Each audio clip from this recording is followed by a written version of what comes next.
Think about in life the kind of problems that people face.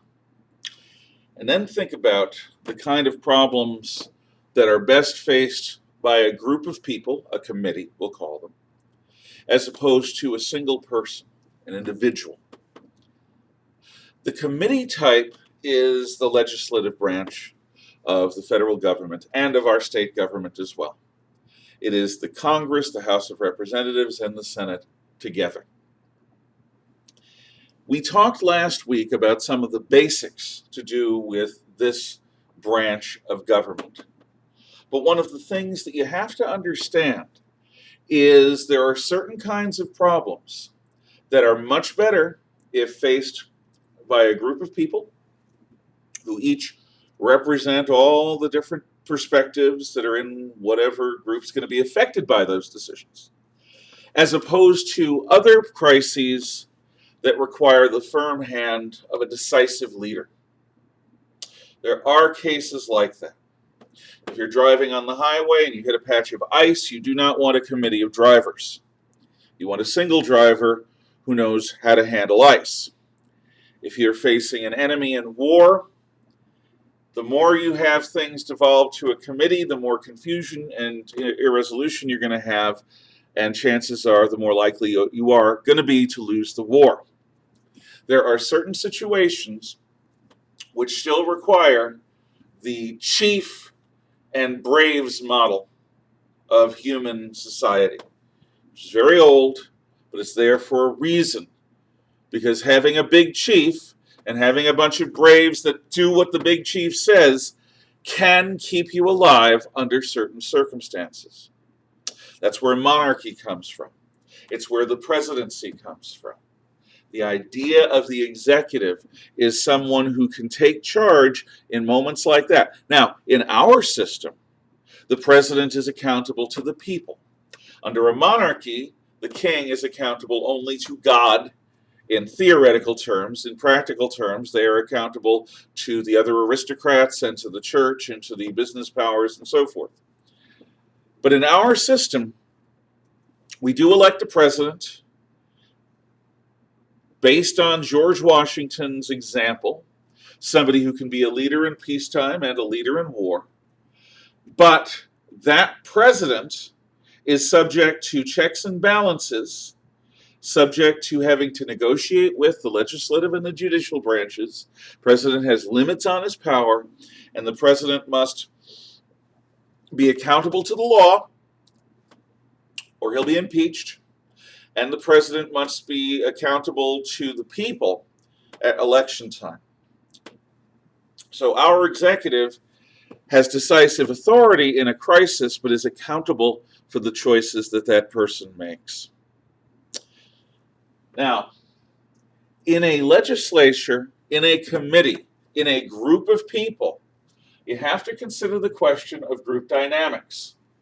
Whenever you get a group of people together, we social creatures must work certain things out. This is what dogs work out when they go up to a strange dog and sniff, or frankly, when they go up to a familiar dog and sniff. Dogs are very scent-oriented, the way we are sight-oriented.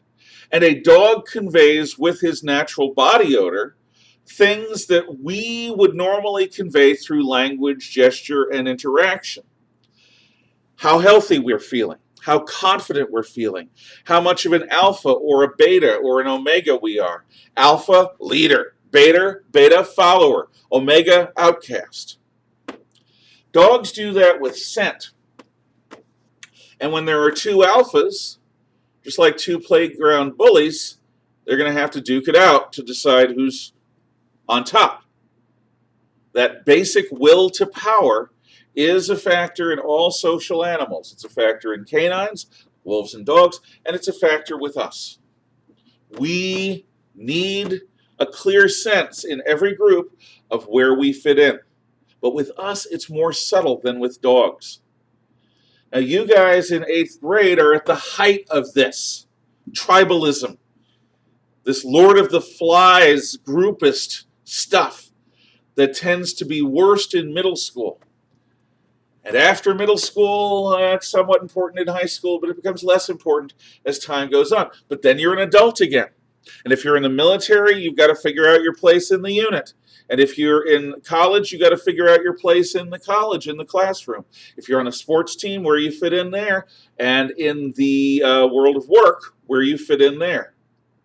In every group, there's a leader, there's a loyal follower, there's a funny one, there's a sort of snotty rebel, somebody who challenges things.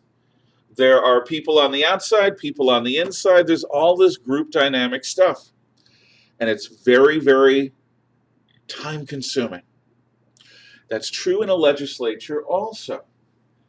In a legislature, you have a group of people who were elected by several 100,000 of their fellow citizens. As such, do they have the ability to follow or get out of the way? Or do they all want to be leaders? In the event they are all elected, they all come in as alphas having won their local congressional election. Now what? Well, they get hit with the group dynamics of Congress. First off, there are traditions. There are ways of doing things. Learn. You're no longer top dog. It's like being 8th grade in a traditional middle school where you're on top, or in a K through 8 school where you've gone there from pre-K all the way up through 8th grade. Now you're ruling the roost as an 8th grader, and then 9th grade comes and you are bottom of the yeah, bottom of that thing. It's so important I could barely put it into words.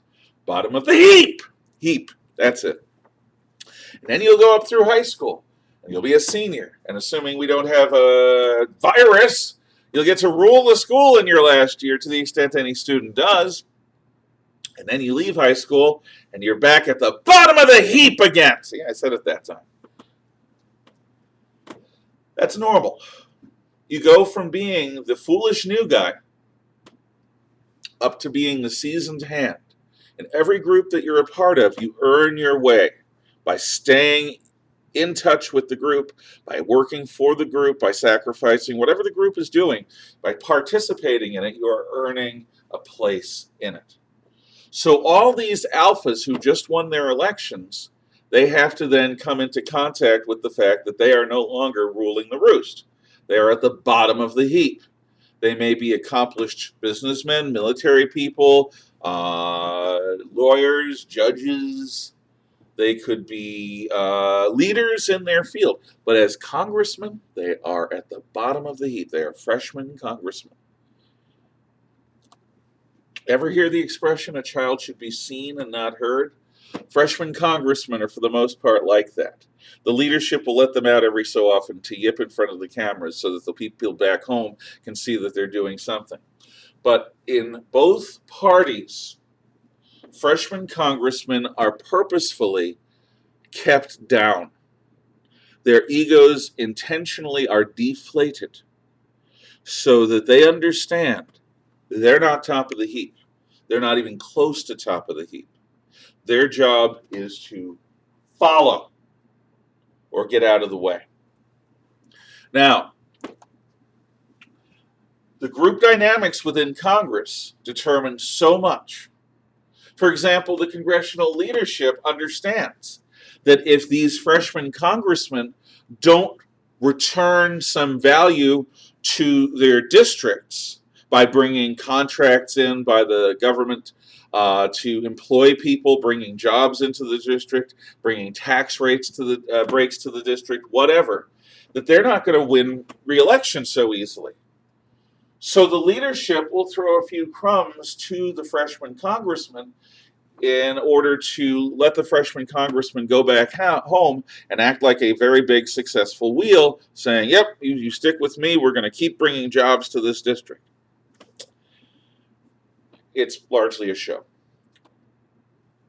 The group dynamics of Congress is very, very time and hierarchical. But it's also, like every other group, a factor of personality. We are not all created equal, not in terms of the gifts we have. Some of us are extremely gifted in athletics, but they're completely doofless when it comes to academics. Some of us are reversed. It depends on the individual what characteristics we've been given that are strengths, that are weaknesses, that are blind spots. There are a few things that we may be virtuosos at. And what will tend to happen is that people who have strong personalities and who have the ability to figure out the group dynamics and learn to play the group dynamics well, even though they're freshmen, they will have an ability to affect things beyond what a normal freshman can do. Now, sometimes the leadership will make a calculation. For example, the so-called squad in the current Congress is made up of Ilhan Omar, the Muslim woman, congressman from Michigan, congresswoman from Michigan. We've got Alexandria Ocasio-Cortez, who is from near my old neighborhood in the Bronx, or at least that's what she represents. And there are a couple of others who are all women. They're all of color or of some kind of minority group, and they are all very, very, very, very, very left-wing Democrats. Now, why do they have the press and the power that they do? Because the Democrat leadership has calculated that they excite people in the so-called base of the Democratic Party. The most committed, active political Democrats in the country tend to be more left-wing than the average citizen, and as a result, they like it when these rebels, this squad of young women of color who won't accept the patriarchy and won't accept the traditions and are going to fight to change the country on a fundamental level, they like that in the Democratic Party. So those particular freshmen are given a role by the press and by the congressional leadership outside of what a normal freshman congressman would have. But in all cases, congressmen go into the House of Representatives and senators, to a lesser degree, go into the Senate thinking that they are going to be powerful. And they learn very quickly they're at the bottom of the heap. And if they don't learn how to play the game of group dynamics, they are going to stay at the bottom of the heap. You can be there for a while, but if you don't play the game, you're going to be an omega. It's not an alpha leader. It's not a beta. It's not a follower. It's an outcast. And there are always a few of them in the House and in the Senate. People who don't play the game. They are themselves who they are, and the people in their districts are okay with that. But in general terms, that sort of person tends to be ineffective when it comes to achieving laws. For example, Bernie Sanders was like that in the House of Representatives and in the Senate for Vermont. He was his own person. He was a democratic socialist, not a real Democrat, and his people in Vermont liked that. But Bernie Sanders is connected to and responsible for very little legislation in the decades he's been in Congress. So the group dynamics of lead, follow, or get the heck out of the way is something that you always have to take into account with a legislature. Think about it, and think about the kinds of problems that a legislature would be better to solve than an executive.